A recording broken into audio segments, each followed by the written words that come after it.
What is going on, guys? Welcome back to another video, and I have a question for you guys. Before you started riding, what did you think motorcycling would be like, or riding a motorcycle?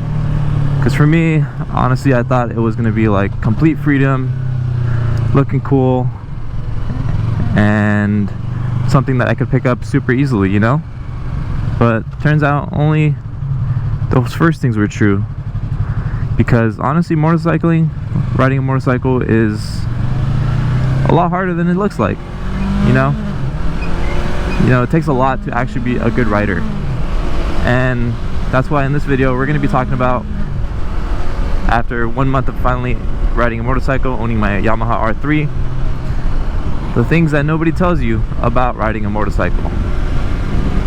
Because honestly, before I started riding, there were a lot of things that I didn't expect going into riding a motorcycle. So yeah, we're gonna cover those things in this video. And then the first thing I really want to talk about, oh, it's probably a little dark for you guys in here. Don't worry, it's gonna come out. There we go. And this car is not moving. Alrighty. But the first thing I want to talk about is kind of like the nerves going into riding a motorcycle, because in the beginning it was a lot, for me at least, there was a lot of nerves, you know, like even just riding in traffic for the very first time was very nerve-wracking for me. And it's just so many things to worry about, so many things to focus on, and that kind of goes into this other side of this topic as well, is how much intense focus it takes to ride. That's kind of something I didn't expect, because I don't know, when you watch other people ride, it just looks very like almost easy, I want to say. Like some people make it look so effortlessly, like, and just looks like they just hop on the back of the bike and make it ride how it rides effortlessly, and you know, it's just a ton of fun. And it is a ton of fun, but it's not as easy as it seems. You know, it takes a lot of focus. There's so many things you have to think about, constantly checking your surroundings, constantly making sure people see you, things like that. So it's not all fun and games on the back of a bike, you know, like it does take some focus, and you know, it's ultimately for your safety. And it doesn't necessarily take away from the fun, but it's just something I didn't really think about in the beginning too much. I thought I would just hop on the back and like, yeah, you know, everything would be smooth sailing. And yeah, you know, there's a lot of things you have to think about. You know, there's a lot of things that go into being a good rider as well that you don't really think about. That's another topic for this video as well, is, you know, it takes a lot to be a really good rider actually, and it could take sometimes months, years to get to the level you want to be at, because there's so many things you don't think about, such as like body position, your throttle sensitivity, your braking techniques, yeah, like leaning into corners, things like that. There's just so many things to take into account that you don't think about in the beginning, and you think that, you know, you could just hop on the back of a bike and then you're going to be smooth sailing from there. But there's a lot of things to learn, and just because you can be on the back of a bike and be a safe rider and keep the bike upright does not necessarily mean you are a good rider. It means you're just, you know, you can ride a bike. You're a mediocre rider at best.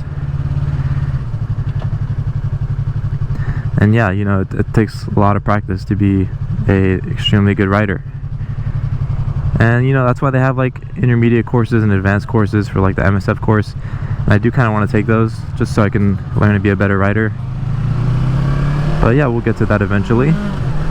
And yeah, I am by all means, I am still very much a beginner rider. I am only a month in. I do feel like I've learned a lot in this month alone, but that being said, I still have lots to learn, and I am interested in learning all those advanced techniques. And yeah, I want to be a good rider, you know.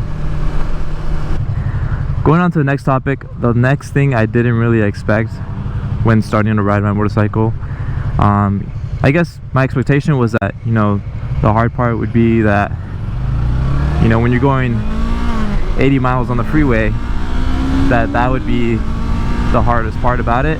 But it's actually when you're going 5 miles an hour in like a parking lot, or you're trying to make a U-turn from a standstill. And basically what I'm talking about is low speed maneuvers. Low speed maneuvers is actually one of the hardest parts about learning to ride a motorcycle. You know, going fast isn't necessarily that hard. You're kind of just going straight in a straight line. But low speed maneuvers take a lot of focus. They take a lot of balance and skill. And, you know, that was one of the hardest parts for me, at least in the beginning, is learning how to basically control my bike well enough so that I could handle those low speed maneuvers. I did drop my friend's bike once when learning how to ride. This was probably one of the first times learning how to ride it. It wasn't an MT-09, which is a little bit of a heavier and bigger bike. But yeah, I did drop his bike and I felt really bad about it. But that was from doing literally low speed maneuver. I was like practicing figure eights in a parking lot, and that's the day I learned how hard it is to like go slow on a motorcycle. But yeah, since then I did practice a lot on my low speed maneuvers, because it is a very useful skill to have. And yeah, I feel like I've gotten a lot better. But yeah, that's just something I didn't expect, you know, like you would think going slow on the motorcycle would be super easy, but that turns out to not be the case at all. And it just takes a lot of control with the clutch, a lot of control with your throttle as well, and it just takes a lot of control overall, you know, compared to like riding fast. But yeah, moving on from that, I would say the next thing that I wasn't really, I mean, kind of expected, but you know, I didn't really think about going into it, was kind of the physical toll riding takes on your body. And that would mainly be like your hand and back soreness that you get from riding. And yeah, especially the hand in the beginning for me, I was getting sore a lot. I feel like I've kind of gotten over that one. My body's gotten more used to it, at least my hands have, and it's not too big of a deal now. Though still, like on like really long rides, if I'm like constantly clutching in and out, it will get a little tired, but nothing too major. And then the back soreness is there on longer rides, definitely. Nothing too crazy though. That is me speaking on a Yamaha R3. You know, it's not the craziest, most aggressive position at all. It's pretty mellow for the most part. It does have a little bit of a lean, but not too much. But I can only imagine on a much more aggressive bike that the back soreness could become a major issue. And I'm sure that's why a lot of people don't ride those on long commutes, and it's definitely a lot harder to do that. But yeah, that is one thing that I didn't really think about going into it, but it's not a major hurdle, you know. It just takes some time for your body to get used to it.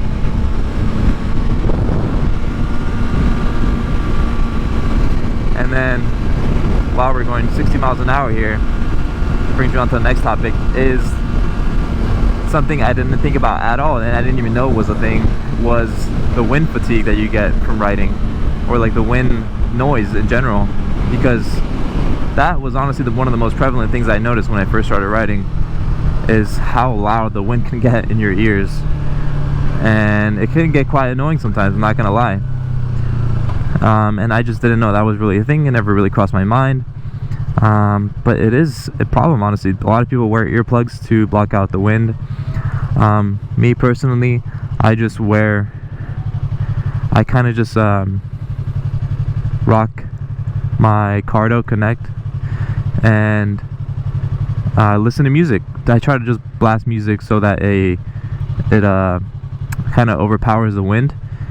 From there, it's probably not the safest thing, because I'm probably just ruining my eardrums with music instead. But you know, it is a kind of solution somewhat. But yeah, wind noise is a real thing, and I know some helmets vary in the amount of wind protection that you get from those things. But yeah, that is something to keep in mind when riding.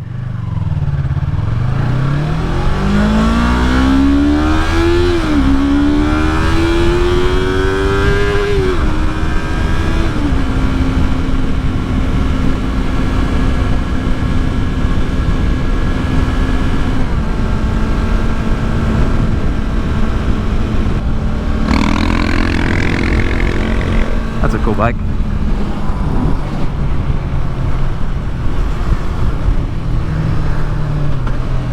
This brings me on to the next topic, as you can see I'm doing over there, and that is going to be lane splitting. So here in California, as we're on the infamous Pacific Coast Highway, lane splitting is actually legal here, and that's honestly an awesome thing. Yeah, it makes flow of traffic a lot better. You can have a lot more freedom. But with that being said, you know, going into it, lane splitting was very intimidating for me, and I wasn't really sure like the etiquette or the rules for it. Like, so for example, like when you're going and you're gonna lane split at a red light, I wasn't sure if you were supposed to like stay in the middle or curve into one lane or the other. And then I did find out you're kind of supposed to curve into a lane. It's not an official rule, but you know, it kind of makes sense. That way you're not like inventing a new lane. Instead, you're kind of just like, here we go, I'm gonna go slide to the left, so that way I'm in the lane still. But yeah, Dairy Queen, I love the ice cream shop. Got these cool bikes here. It's a cool one. But yeah, lane splitting was very intimidating at first, and it took me a while to kind of feel comfortable doing it often. And then lane splitting at a red light and then lane splitting like in traffic is completely different as well. I first started with the red lights, and once I got more comfortable with that, I started doing it in traffic, like on highways when they're come to a standstill. And that is a little more intimidating because like there's a lot more cars to think about. They're moving. You don't know if someone's gonna switch left into your lane.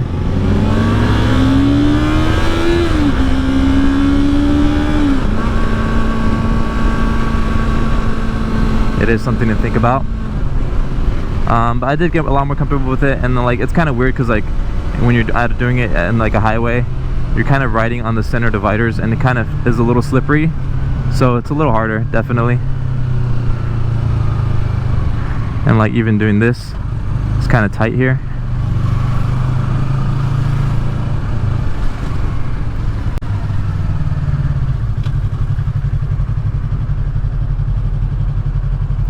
It's a nice Jaguar. Classic.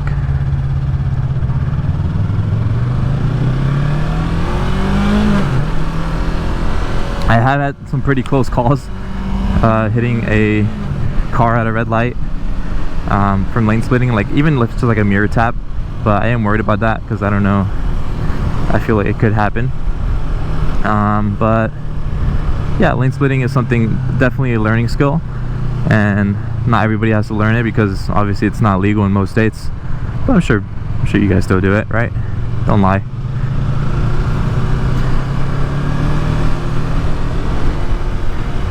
But lane splitting is kind of fun, I'm not gonna lie. It does save a lot of time as well. The beach is beautiful today. It's been getting really warm recently, which is nice. And I love the beach, so it's nice to be here. And we're kind of nearing the end of my list, but another thing that I didn't really expect, I mean, I kind of expected it, I guess, but it's definitely more expensive than I thought, and that is the price of gear and how kind of endless gear is, to be honest. Because like honestly, gear is pretty expensive. Bikes themselves are pretty expensive as well, but to get like a full set of gear could run you thousands of dollars, honestly. And it doesn't have to. Obviously there's like affordable gear out there, but you know, when you first get into a hobby, you want the best things that you could get, you know, because you just want to look cool, you want to feel safe, you want to have a loud bike and things like that. And you know, all those things can get quite pricey. Jacket will run you a few $100s, helmets run you up to thousands of dollars, you know, and it's just kind of never ending because you always want to upgrade, you always want to get the next best thing. And yeah, and it's kind of an addicting hobby for sure.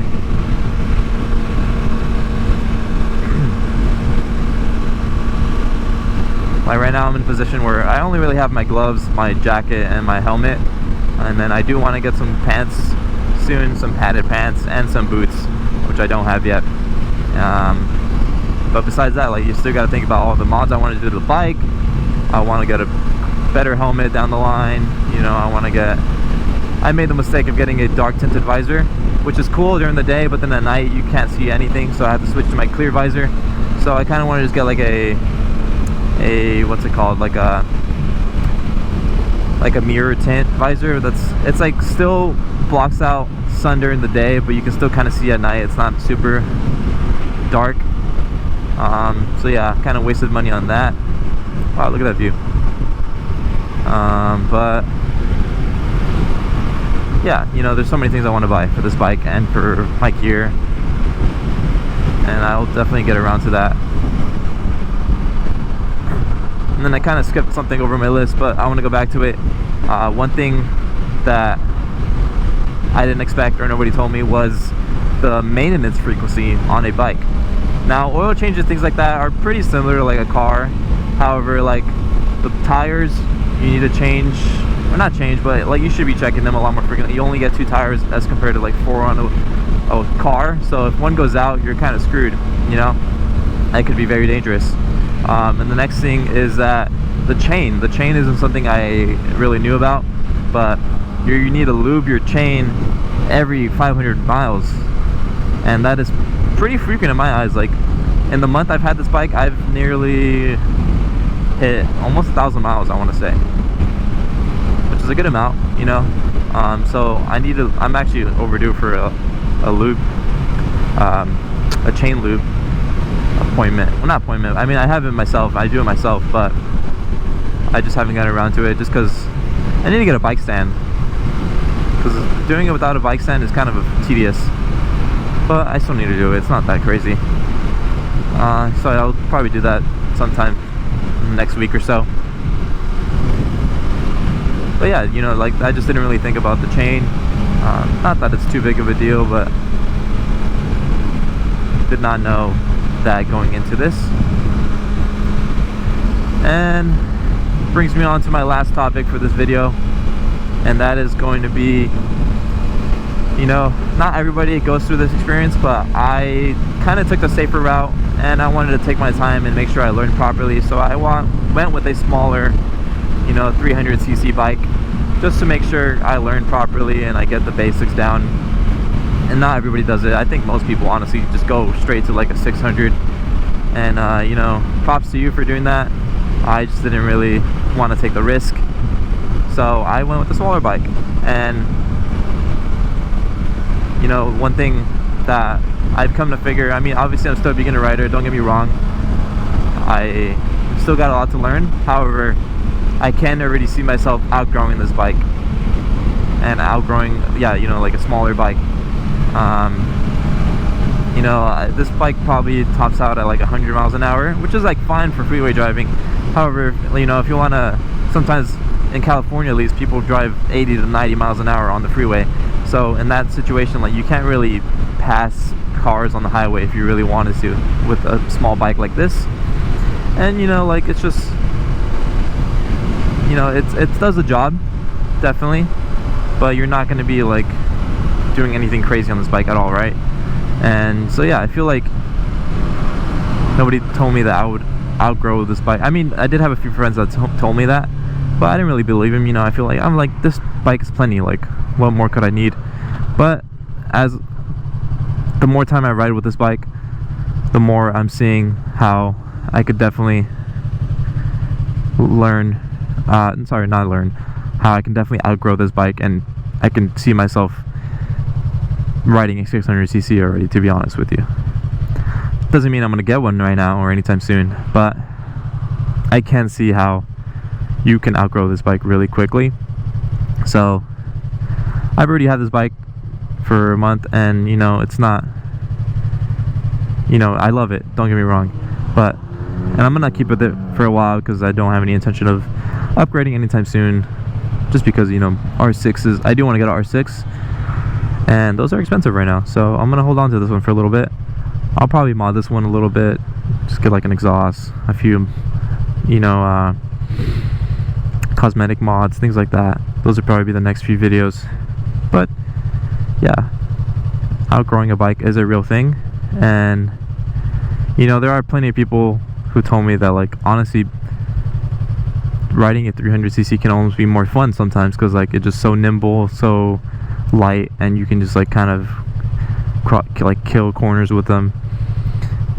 And I've seen videos of like R3s keeping up with R6s and like on tracks and stuff, and I'm sure that's possible, but I'm not tracking, you know, every day. And I do like riding like the canyons and things like that, and this bike is very fun in those situations.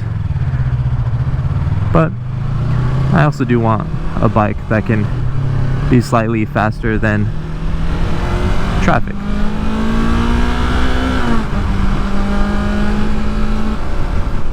With that being said, that is pretty much all I wanted to talk about today.